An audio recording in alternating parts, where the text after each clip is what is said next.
میری آج کی کہانی کا ٹاپک ہے جن اور انسان قسط نمبر 2۔ رات کے ٹھیک 12 بجے تھے۔ نور جانتی تھی کیونکہ اس نے دیوار پر لگی پرانی گھڑی کو دیکھا تھا۔ وہ گھڑی جو صبح سے بند پڑی تھی، مگر جیسے ہی رات کا اندھیرا گہرا ہوا اس کی سوئیاں اچانک چلنے لگیں۔ 12 بجے۔ نور نے سوچا عجیب اتفاق ہے، مگر یہ اتفاق نہیں تھا۔ حویلی میں کچھ بھی اتفاق سے نہیں ہوتا تھا۔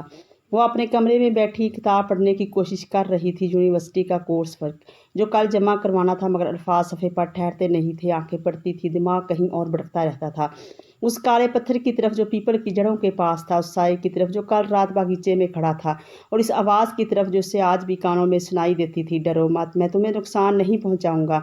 نور نے کتاب بند کی۔ اس نے کھڑکی کی طرف دیکھا، پردہ ہلکا ہلکا ہل رہا تھا، مگر کھڑکی بند تھی۔ نور نے اٹھنے کا ارادہ کیا، مگر اسی لمحے کمرے کی روشنی ٹمٹمائی، ایک بار، دو بار، پھر بالکل بجھ گئی۔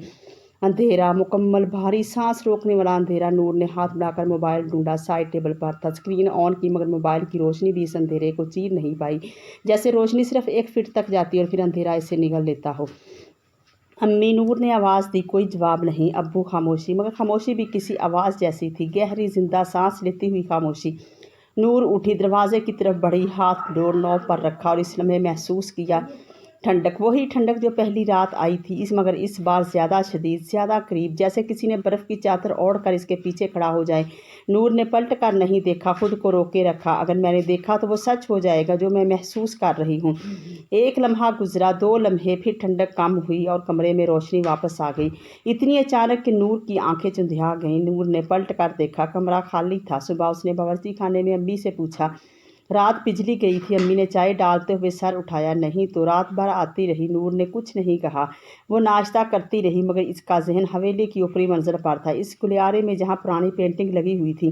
آج اسے وہ پینٹنگ دوبارہ دیکھنی تھی، دن کی روشنی میں۔ گلیارہ عام لگتا تھا، چھت سے مٹی کے ذرات اترتے ہوئے، دیواروں پر زردی مائل پلستر، لکڑی کے فرش پر گھسے ہوئے نشان، پرانے فریم ایک قطار میں لگے تھے۔ پینٹنگ نور نے پہلی سے شروع کی۔ ایک عورت سفید کپڑوں میں، آنکھیں نیچے، اس کے ہاتھ میں کچھ تھا، چھوٹی سی چیز۔ نور نے غور سے دیکھا، ایک پتھر، کالا پتھر۔ نور کا دل اچھل گیا۔ دوسری پینٹنگ میں ایک بوڑھا آدمی تھا، داڑھی، گہری آنکھیں، سر پر سفید عمامہ، اس کے پیچھے وہی حویلی تھی، مگر نئی، چمکتی، جیسے ابھی بنی ہو۔ تیسری پینٹنگ میں ایک لڑکی تھی، کم عمر، لمبے سیاہ بال، چہرے پر عجیب اداسی، اس کی آنکھیں نور کو خود سے ملتی لگ رہیں۔ اتنی لمبی کہ قدم پیچھے ہٹا لیا، یہ تو میں نہیں ہوں۔ نہیں، تصویر پرانی تھی، کینوس پر تیل کے رنگ، کنارے پیلے پڑ چکے تھے۔ یہ 100 سال پرانی پینٹنگ تھی کم از کم، مگر وہ مشابہت۔ نور نے نظریں ہٹائی اور چوتھی پینٹنگ کی طرف بڑھی اور رک گئی۔ یہ وہی پینٹنگ تھی، لمبا آدمی، سیاہ لباس، سایوں میں ڈھکا چہرہ، اور وہ آنکھیں گہری سرخ، مگر آج کچھ اور تھا جو نور نے کل رات نہیں دیکھا تھا۔ پینٹنگ کے نیچے فریم کے اندر چھوٹے چھوٹے حروف میں کچھ لکھا تھا، عربی میں۔ نور جھکی، پڑھنے کی کوشش کی۔ اجلان ابن نار، خاتم نہیں، قیدی، اسے جگانے والی ہی اسے آزاد کر سکتی ہے، یا ہمیشہ کے لیے قید کر سکتی ہے۔ نور نے 3 بار پڑھا، پھر ایک قدم پیچھے آئی۔ پینٹنگ میں سرخ آنکھیں بالکل اسی جگہ تھیں، مگر نور کو یقین ہو گیا تھا کہ آنکھیں اسے دیکھ رہی تھیں، اور دیکھتے دیکھتے پینٹنگ کے ہونٹ، جو کل نہیں تھے، جو کسی پینٹنگ میں نہیں ہوتے، ہلکے سے ہلے۔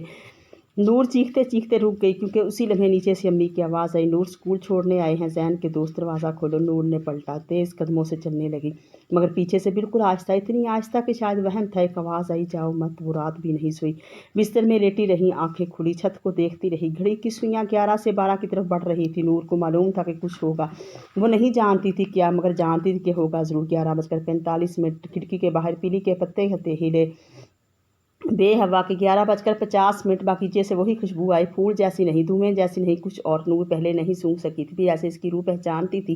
11:55۔ نور اٹھ کر بیٹھ گئی، اور 12 بجے ٹھیک دروازے پر دستک ہوئی، 3 بار، آہستہ مگر واضح۔